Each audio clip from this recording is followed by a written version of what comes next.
Welcome to another show of Cowboys and Indian, the footballing show. I'm your host, Tone, and I'll introduce you to the pundits, the singing cowboy, Duggy. Good afternoon, everybody. It is just the morning here, though, just to let everybody Good else afternoon know. where I live. All right.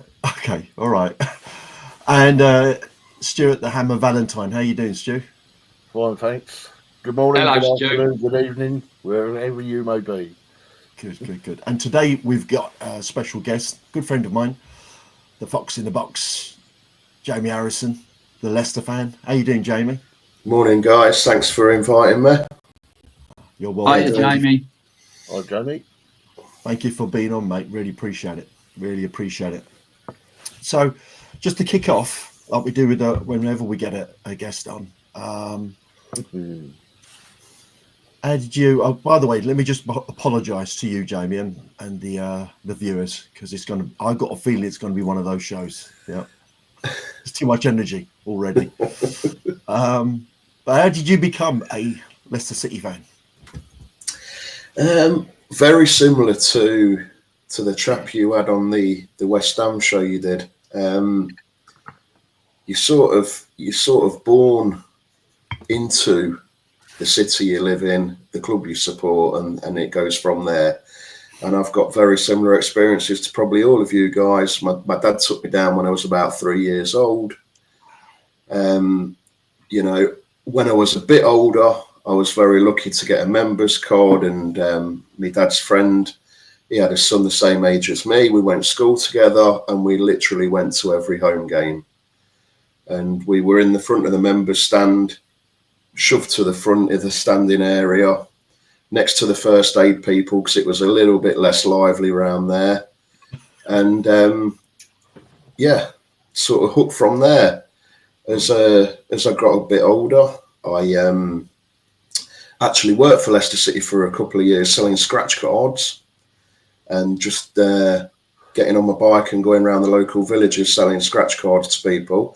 But I got rewarded with 2 home match tickets for every game for doing that. Result. So again, that helped. And then obviously sort of late teens, started getting my season ticket, and I've had one ever since. That's awesome. If you think back now, when was your?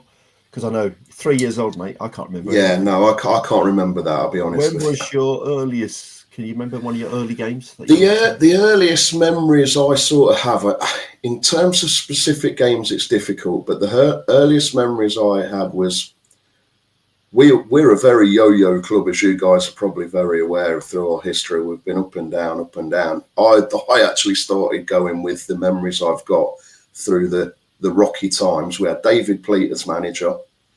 It was the Pleat out chant every week before the teams even came on the pitch.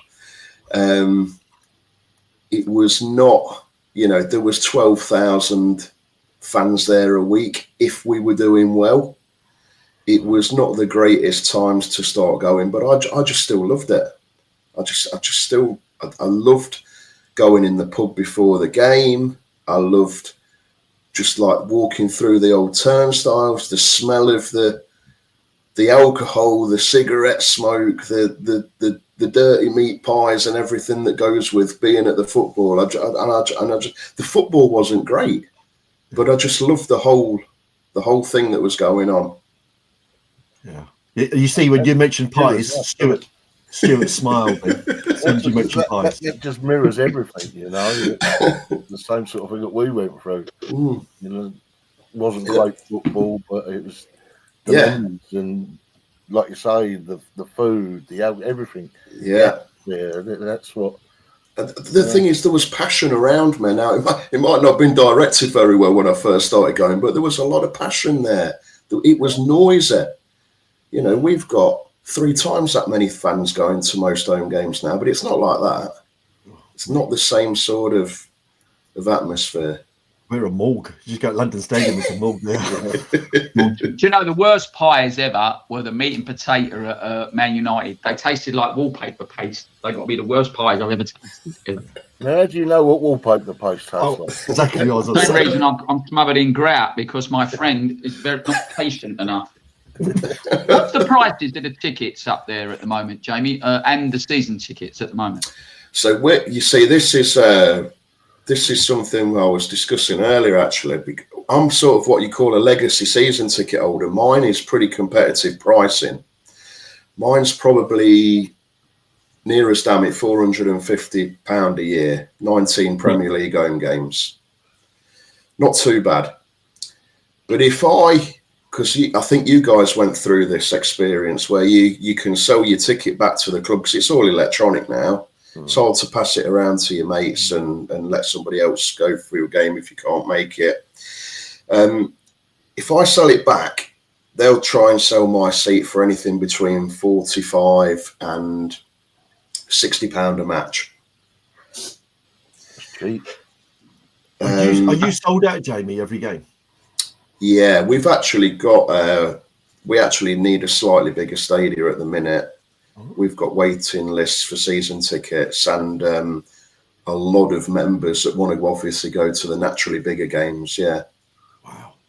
Good for you. Do you not find, though, you've still got one of those lovely grounds that are nice and close? You know, I mean, I would never sell my soul. Obviously, they've ended up with around about 35,000 so-called West Ham fans since we got this ground at Stratford. But I would never sell my soul for having a close ground like you've got now. I much prefer the grounds like Leicester, Ipswich, Everton. You know, that are nice and close. You get a great atmosphere. I love Luton's ground. It's so tiny and compact. You know? I mean, it is. You're not as close as the old grounds, like your old ground and the old Filbert Street, but you are still, I suppose, you are still sort of on top of the action. I mean, the years where we were successful, there was a great atmosphere generated in that ground, and everyone was into it. I don't think adding 10,000 to that and keeping that sort of infrastructure around the ground will be a negative. I think what is the negative is the more people you add, and then they're not on board with that atmosphere. It just emphasises how quiet it is even more and more and more. But the problem you'll get, Jamie, is like if whatever money they spend on maybe a new ground or amplifying the ground where you are now, they will then open it up to tourism fans. Yeah. And you'll get different corporate fans that sell corporate packages. And Roy Keane hit it on the head. I've said this so many times in the mid-90s when he said Man United was full of the prawn sandwich brigade. And that's what you'll end up with. So I do think, like us, you know, be careful what you wish for. We bid, I think, against Orient and Tottenham for the London Stadium. And look what Tottenham's ended up with. Yes, they've ended up like, you know, in a big debt. But there's no way in this world, nothing that makes me want to go back. Don't get me wrong, I will go back because my wife's made a bucket list. She ain't been very well, really. So she's made a bucket list and she wants to go back and see a couple of games. So we'll take her back this year and go. But there's just no atmosphere. And I don't know what the price of the food's like in there, but the beers at West Ham actually go up once the game starts. Really? Yeah. Yes. It's about eight or £10 a pint. No, I mean, look, you got to remember, we're not London based. We've tried all the things that Duggy said we're trying to do. We're trying to be more corporate. We're certainly trying to appeal to more tourism. We're certainly hooking up with all the other things going on in Leicester, whether it's the Richard III Museum and all these things to try and promote, you know, come and watch Leicester City as well. Yeah. So, yes, there's got to be an awareness of the type of fan you're attracting to keep the atmosphere going. You're absolutely right, but we can't charge, and we certainly haven't got the same pull as a London or Manchester-based club. Not at the minute, anyway. I think that's purely on geography.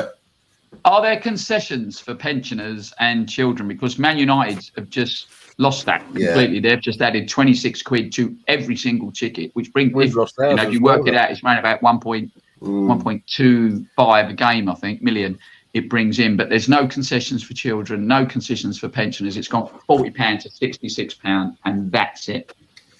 There are concessions, but it wouldn't surprise me if they got closer to a standard adult ticket in pricing as the years go on.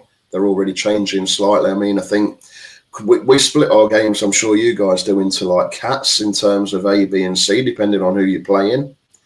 So the Arsenal game coming up, my lad's got two twin boys. My mate's got two twin boys that are under 16s. 92 quid for 2 tickets. Wow. Which I think £46 a ticket then, isn't it? That's still not too bad. You know, but for us up here, that sent us on the back foot. That was when you think our season tickets overall, what we're used to paying. You know, there's some fan bases here now that have got together. We've got a group called Union FS that have tried to do some good things down the ground and work with the club to generate an atmosphere area and a standing area and everything else. But they're being vocal about pricing. They're nervous of the way it's going. So I think we have got similar problems coming to what the bigger clubs are already trying to do. Yeah, I think it's at every game. We've got it's a group called Save the Concessions, and they're turning up at there's a lot of grounds holding up the banners, and then we've got our own. United, isn't it? United really pushing it. Yeah. So switching back to the footy part and back to nostalgia. Who was your boyhood idol then when you was a kid? So which one how far can you go back?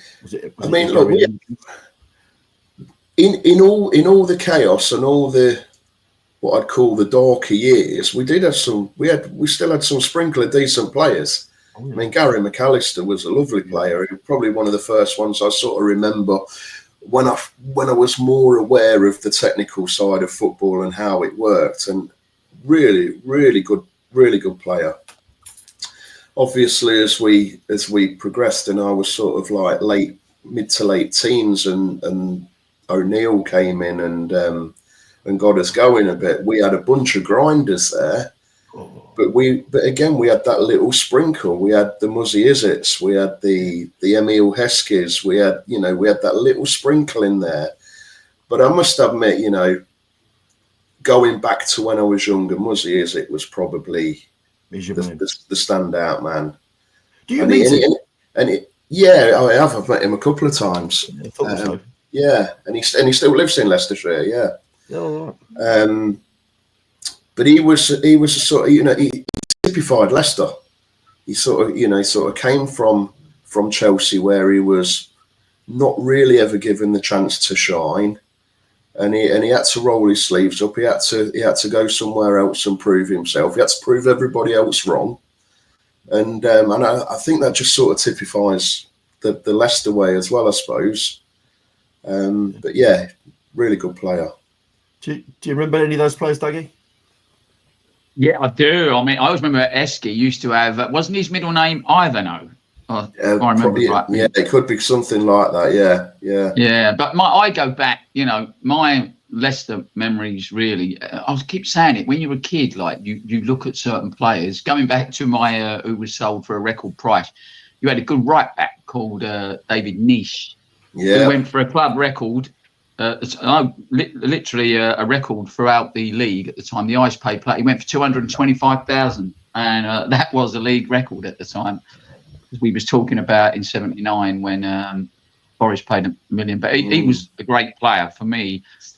He could play right back, he could play centre half. Ended up running a post office and being a milkman, as did Neil Webb, who played at Man United. Ended up being a postman. But I wrote a couple down. I think it's got to be Frank Worthington for me. Frank Worthington. It's the first one my dad says as well.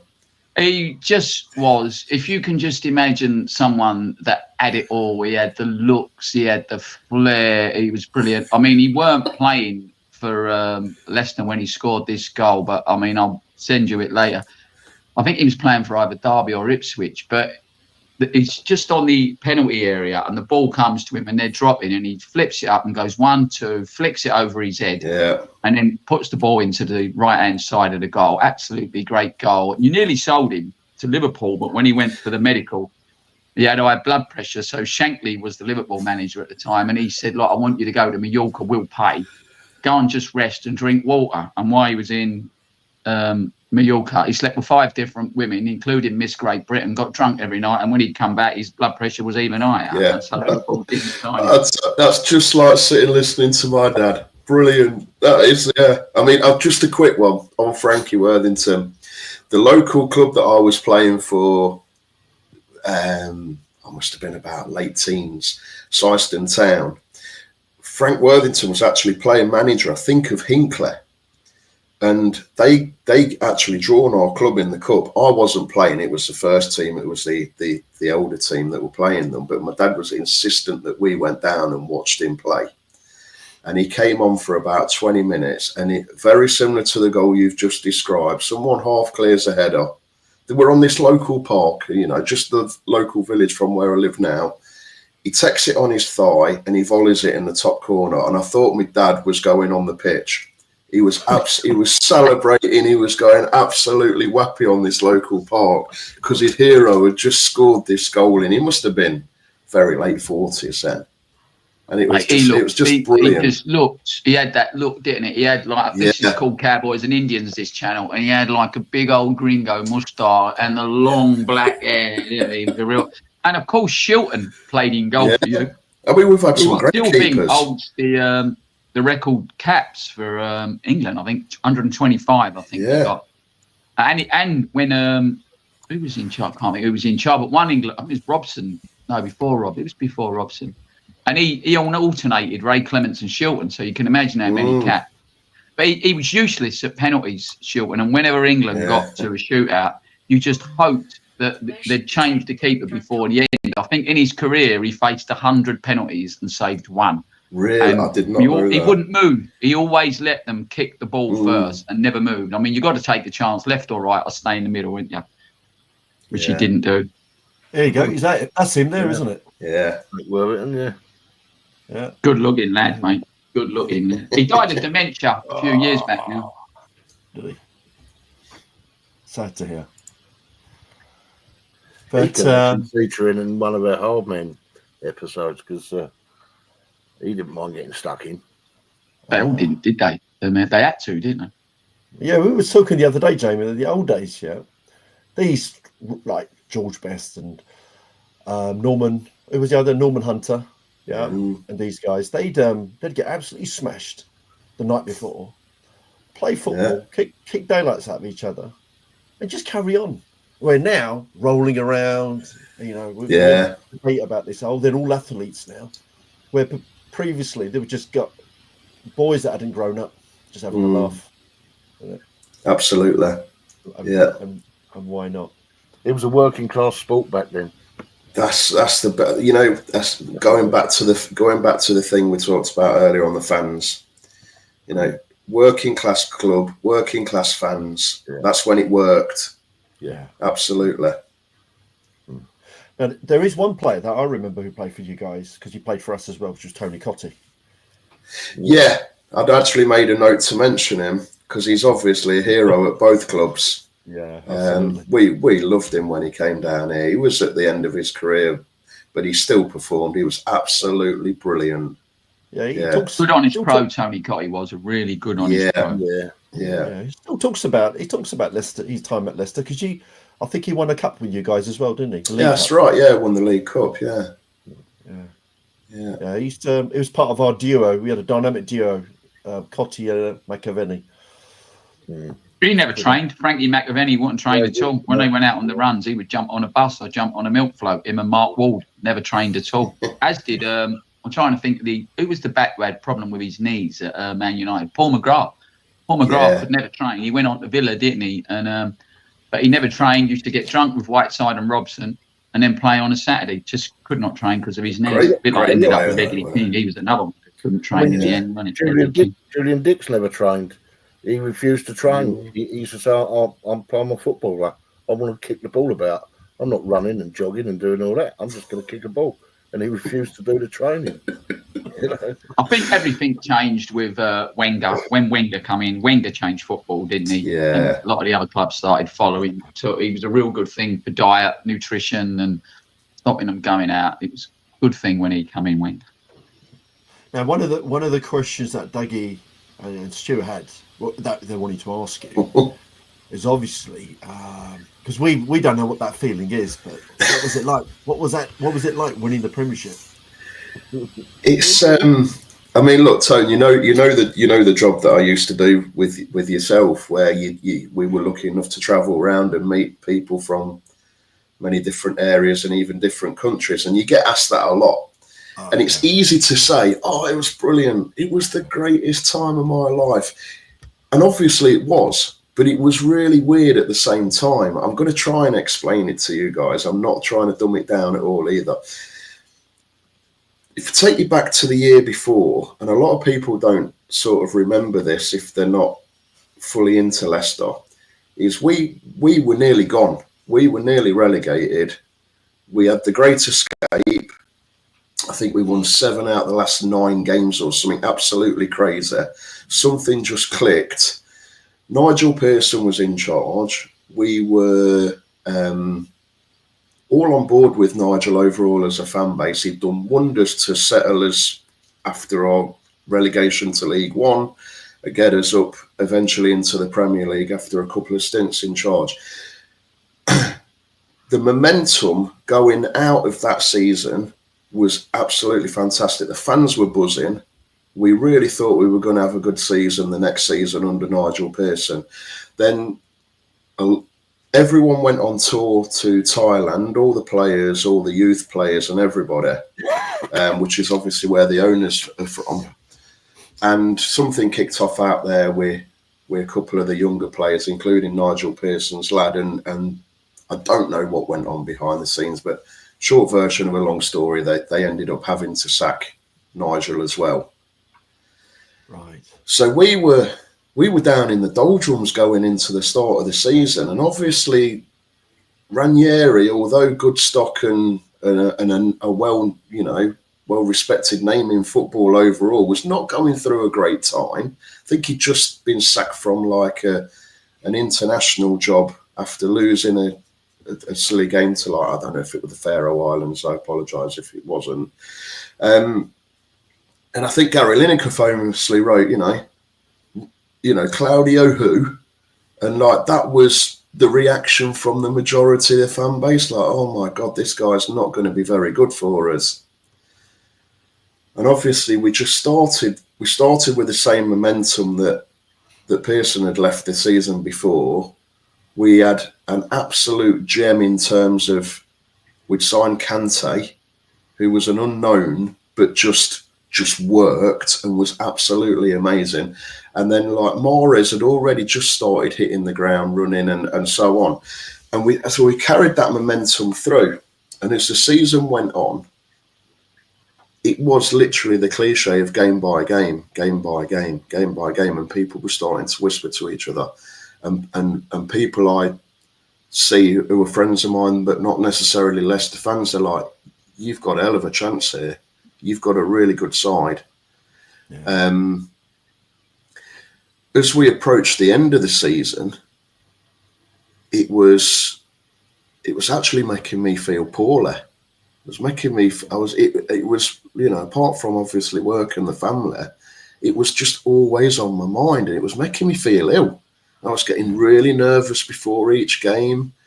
And we can tell. I was really winding myself up, and then you sort of fast forward to the night where Chelsea played Spurs, and that was the night we officially won it when Hazard scored that goal. And I was actually just numb. I don't even, obviously I was really, but I think it hit home a few days later when we played Everton at home and we'd already won it. That the atmosphere in the streets, around the ground, the whole city, even sort of fringe football fans. It was just immense. That Everton game was brilliant. And then we had the parading through the streets and in Victoria Park, where over 100,000 people were in the park. And I think it brought the whole city together. And there was a real feel-good factor about it. And I think, to be honest, that's probably what I remember most. We grew up as Leicester fans, probably thinking that the FA Cup was our dream. One year our name might be on it. We'd never won it. to win the league was just, I don't think it's something we'd ever dreamed of, because we just never thought it was going to happen. And it was absolutely fantastic. And yeah, it was, I mean, the one thing I would say is we wouldn't have won it if Pearson was still in charge, but we wouldn't have won it without his foundation being there either. And Ranieri managed it so well. He just managed it very well. He took all the pressure off. And he didn't change a lot, to be honest. He was a very sensible guy, just kept it ticking over. Yeah, to be honest, Jamie, between me and you, he reminds me of somebody that we both know. Yeah. He doesn't look like he's all there anyway. It looked like he had a good coaching team behind him, and obviously all the players. I mean, the atmosphere in them days as well, you know, it just built and built. And Vardy's run of 11 goals in 11 games, and it was the perfect storm.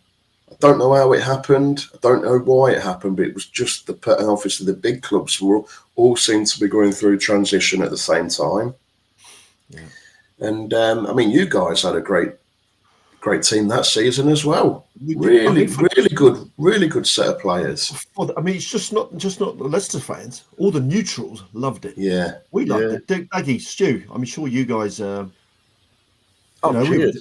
I cheered when Leicester won it. I really did. It was so good to see somebody, like you say, the year before. Yeah, it was all down and out. You was all gone, you know, and to come back and the following year to win the league, it was great to kick the big boys in the teeth, so to speak. You know, it was absolutely. Yeah. I think we all celebrated it. No, it was. It was brilliant. It was magical, but it was surreal as well. Yeah, I bet you. Yeah, I don't think we'll ever experience that. No, not with our. I found when you won it, you know, like I always follow West Ham, obviously, but my second team is Orient, because I used to go over the Orient. As a kid, you always had different teams, and I found that season Leicester become my second team. And even sometimes I would start checking the Leicester scores, especially near the end of the season, before I checked the West Ham score. And when we played you, I think we was up at your place, and we were winning 2-1 with about quarter an hour to go. And I actually wanted you to score. I mean, you only drew with us, but that point didn't. And mate, the end of it, you know, when I watched the Tottenham Chelsea game, obviously Tottenham went 2-0 up, didn't they? And all the Tottenham fans was over social media, let's embarrass them and everything else. And it was a real dirty, niggly game, weren't it? Yeah, it's horrible. Tottenham, and there was fighting and everything. And when Hazard scored at the end, was just amazing, because it just went straight to the players who was all at Jamie Vardy's house. That's and if you remember, the telly falls off, didn't it? And his telly gets broke. But going back to Kanté, mate, when I watched the following season, when they did a review of why they won the season, when Kanté actually turned up, I don't know if you've seen the interview, two of the people when he walked into the club said, "The youth train over there, mate." And he went, "No, I'm not a youth player." They said he looked about 16, but mate, what a great bit, like along the lines of the Nobby Styles, a lot more skillful, but won that ball. And he went on to play for Chelsea, and we could have had a chance of getting him, and I would have liked N'Golo Kanté. But like you say, do you know who I think are forgotten heroes? The two centre backs. If you look at both of them, they're both big, lumbering. Like I think it was Ruud van Nistelrooy, wasn't it? And they weren't fast, right? They weren't the most skillful of players. And funny enough, we're looking at doing a show, is the art of defending finished, you know, because they now want defenders and goalkeepers to be footballers. But them two were two old-fashioned centre-backs that I don't think got the credit they deserved. And Newton was the captain, obviously. Well, we actually said this as a group of mates. Signing Robert Huth that January, the year before, was the turning point.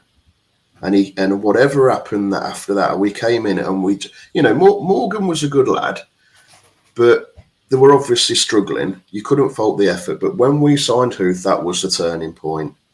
And you had four defenders that defended. That was ultimately their job. You had Simpson, who'd been around. He weren't a bad lad, but he'd been around. But that season, it was just pure defend. And then we had Fuchs on the left side as well, and like you say, the two lads in the middle. But their job was to not be too ambitious, other than just defend. And like I say, everything that was put in place that 18 months just seemed to work. It was unreal. Yeah, I mean, Stu mentioned Kasper earlier on. Kasper Schmeichel was a great goal for you. But going back to Pearson, I always found with him when he did interviews, whether it was for Leicester or wherever he went, he always come off aggressive, as if he was aggressive towards the interviewer, didn't he? And he always come across like, no, I'm an hard man, like, you know. And I think something happened on the sidelines once, didn't he? I can't think someone bumped into him, and didn't he grab hold of someone? And he was like throttling him on the ground when he bumped into him. I mean, he just wanted to come across as a super hard man, didn't he? And especially like on live interviews. And I've got to be honest, mate, he was a bit of a merchant banker for me. So he saved you. But like, Ranieri. Yeah, no, I totally appreciate what you're saying. And to be fair, you know, he did fall out with a few Leicester fans that ultimately sat behind the dugout as well. You know, week in, week out, if one of them gave an opinion that he didn't like, he would turn around and challenge them. And it was something that did upset a few people. Absolutely. Yeah. Yeah. Someone at your front door, Tone? Yeah, sorry about that. you think you turn everything off, Your parcels arrive from Ann Summers, Ton. Friggin' his gimp mask. Something else goes off. But anyway. Let's talk about your FA Cup win. We don't want to talk about how Ranieri lost it the following season. That was so sad. Just, do you think he deserved the sack? The start of the second season he was there, you know, after you won the league, and then the next season they got rid of him a few games in. Do you think he should have gone?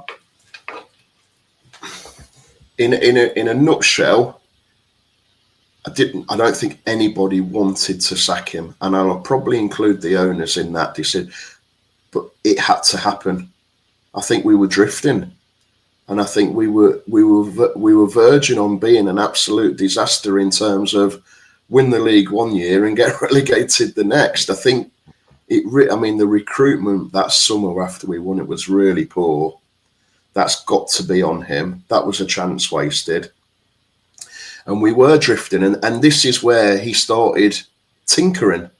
He started trying to do things that we weren't used to doing as a group of players, and it wasn't working. And I remember we'd been. Did he get sacked after the Seville second leg, the first leg? Because we'd been out to Seville and I'd landed at Stansted Airport, and all of a sudden my WhatsApps had gone crazy, and he was literally sacked while we were flying home. Do you not find though that all the love you got from everyone, and I doubt if anybody apart from Tottenham fans really wanted you to win the league that year, that all the love you got suddenly the second season when you sacked him? So many people, a lot of them lovers, become Leicester haters, didn't they? You know what? If you listen to the mainstream radio shows, your Talk Sports, BBC, 5 Live, all those, we were getting pelted. Oh yes, absolutely getting pelted. And there were times when, and I never normally ring those shows, but there were times I wanted to just try and emphasise the point of, look, we all loved him. We love what he did. But ultimately, I think it had to. When does sentiment overcome the sense of we've got to change something? Football's got to come first. That sounds like Moisey, doesn't it? There is a point where a manager, you've got to make a decision. It's never easy, but you've got to make that hard decision. Go, look, it's been a great journey. We've done well, but it's not. We need to make a change at the helm, and you know. All that be careful what you wish for media bullshit. Like, oh, sorry, Duggy, I just swore. But, I don't listen to talk shite or none of it. You know, I'm not interested. The only thing, like Jamie O'Hara, you know what I mean? He needs to take you round the back and, you know. I don't watch talk or listen to Talk Sport. I think they should call it Talk Shite. It's the worst thing I've ever. Well, I can't listen to it. I liked it when it first started with Mike Parry and Alan Brazil and you didn't. Two lads. I thought Hawksby and was it Jacobs? They was on about 2:00. They were really funny. But now it's just. Frankie, didn't you say you used to pee on Alan Brazil's head? Yeah. In the ground. Did you have them up at your ground, Jamie? Do you remember when TalkSport started? I used to go around football grounds, and I don't know. Obviously, they wanted to advertise TalkSport, and someone in their wisdom put their pictures above the urinals in all the toilets, especially the grounds I went to. So they become a great target of trying to pee on Alan Brazil and Mike Harry's face. Well, I think we were lucky enough to avoid that one. I can't remember that, to be honest. No, Jamie, I know you went Champions League as well. Obviously the following season. Yeah. What was one of your what was your favourite ground? What was you most impressed with? Well, to be honest, mate, my experience of the Champions League away games was actually pretty. In terms of the football, was pretty poor. Sure. I think we got hammered in the last group game 5-0 at Porto. Copenhagen, we drew 0-0, although we had a great couple of days out there as a set of fans. And it was freezing cold that night, and it was the most boring 0-0 you could ever imagine. We obviously lost at Seville, and then we lost the away leg at Madrid as well. The one that I didn't go to was ultimately the best one, which was the Bruges away. But I think, and I don't know about. I'm sure if you speak to the West Ham fans who experienced your run in the European games, it's more the atmosphere and the togetherness and the banter and just being in a different city and exchanging stories and having drinks and just having good days on the build up to the game, more than just the football itself. And I think they're the memories I'll probably seen. Some good cities as well. Seville was lovely. Porto was lovely. Who would you rate the best? I mean, I've been to Seville and Copenhagen. I don't know if you did Tivoli Gardens when you was there. Obviously, probably weren't bothered about going, but they're two beautiful places, aren't they? Copenhagen and Seville. Yeah. I mean, probably didn't see as much of Copenhagen as I'd have liked to have. And, hindsight's a wonderful thing. I'd have definitely gone a bit earlier and done a bit more of the touristy side. So we saw more of Seville, but unfortunately it was through beer lenses most of the time as well. But the whole Seville is the answer.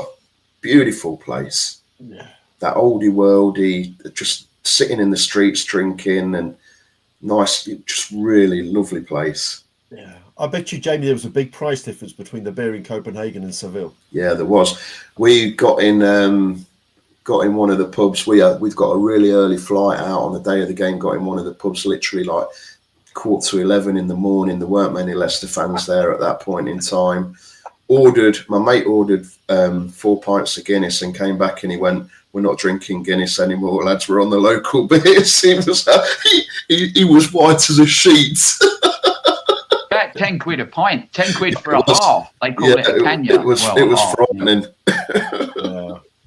Not cheap in Copenhagen, but they get really good money. The guy lives next door to me. He was living in Denmark, like he just moved to the countryside. But when we was going out, me and Julie, he said you're going to find a big difference. Like half a lager and a coffee is around about €8 each, but they are on good money.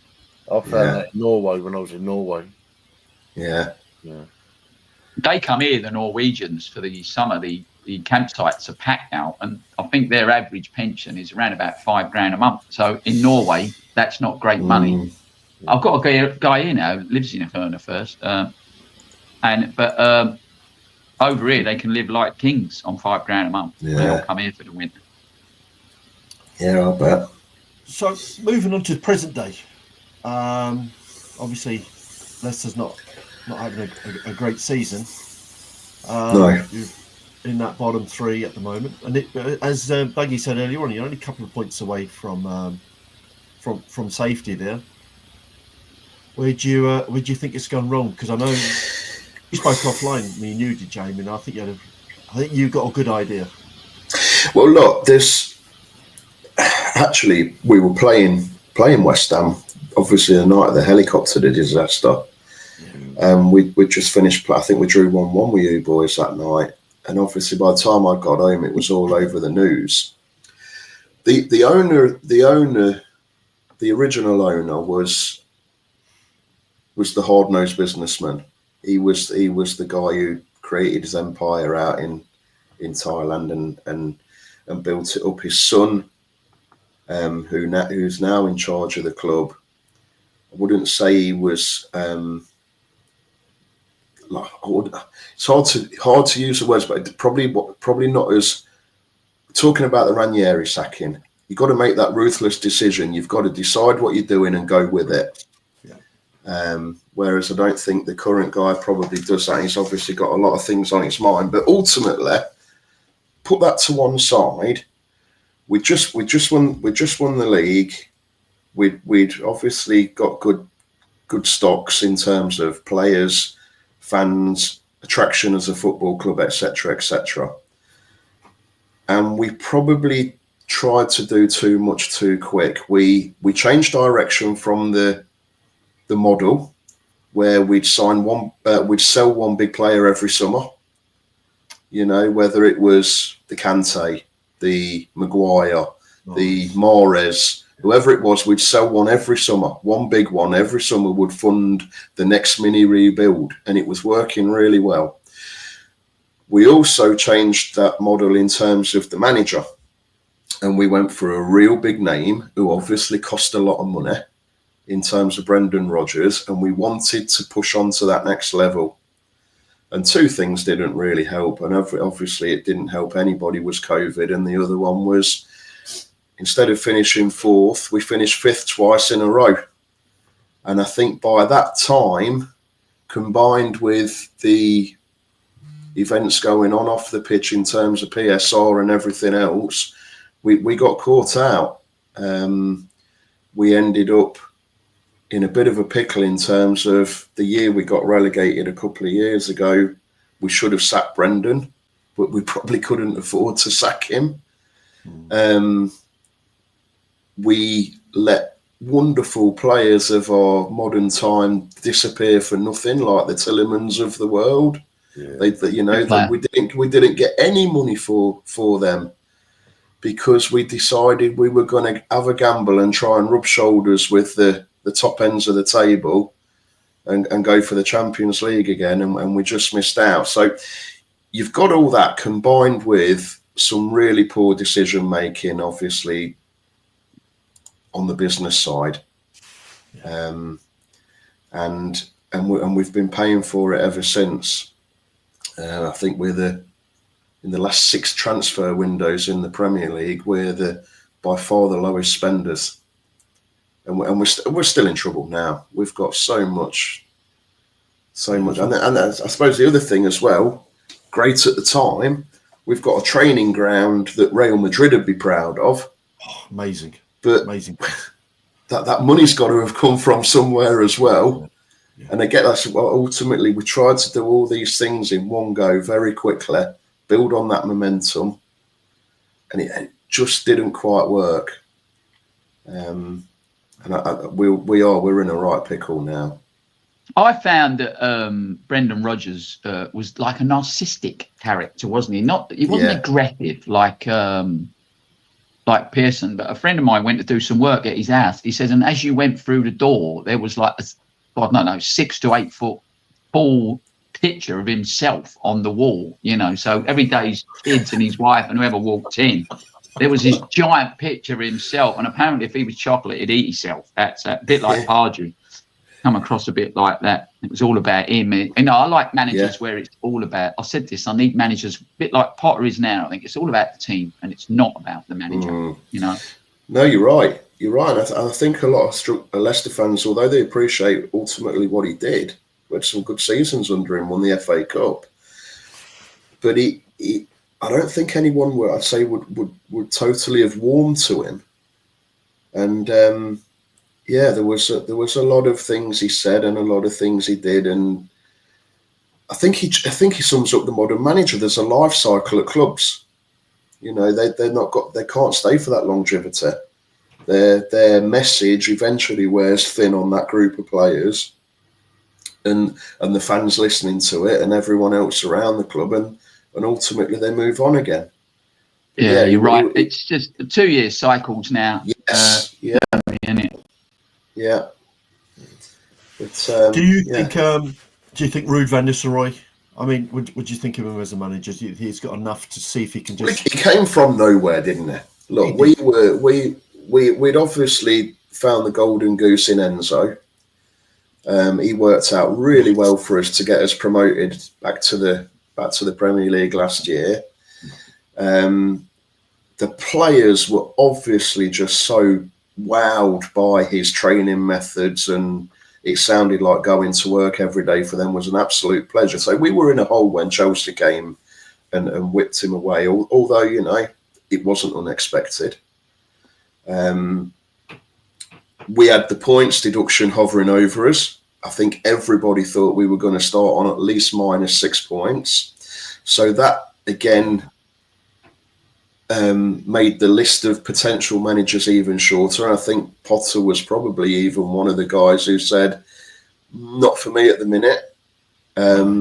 Cooper was one of the few guys who was lucky enough to say, you know what, I'll give it a shot. Yeah. Van Nistelrooy wasn't on that short list that summer. No, I mean, he got he raised his profile got raised because he had that stint at Man United, didn't he? Yeah, and including beating us twice and putting like 7 goals past us twice in a couple of weeks. But what I'm saying is he came from nowhere, and that's an example of the decisions our club's making at the minute. No. They're not good.